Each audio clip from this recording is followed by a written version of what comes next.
ముఖ్యమంత్రి గారు అయినటువంటి చంద్రబాబు నాయుడు గారికి, ఉప ముఖ్యమంత్రి గారి అయినటువంటి కొణిదెల పవన్ కళ్యాణ్ గారికి, విద్యాశాఖ మంత్రి అయినటువంటి లోకేష్ బాబు గారికి, ఉదయగిరి ఎమ్మెల్యే గారైనటువంటి కాకర్ల సురేష్ సార్కి మరీ మనస్ఫూర్తిగా హృదయపూర్వకంగా నమస్కారాలు తెలియజేసుకుంటూ పిల్లల్ని రెడీ చేసి సకాలంలో ప్రేయర్కు అందుకునే విధంగా స్కూల్కి పిల్లలను పంపించవలసిన బాధ్యత తల్లిదండ్రులుగా మన మీద ఉంది.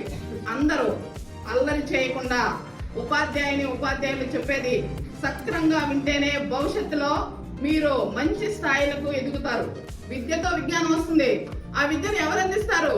గురువు ఎవరు? ఉపాధ్యాయులు. గురువుని గౌరవించాలి. గురువుని గౌరవిస్తేనే జీవితాంతం మనకి శక్తి వస్తుంది.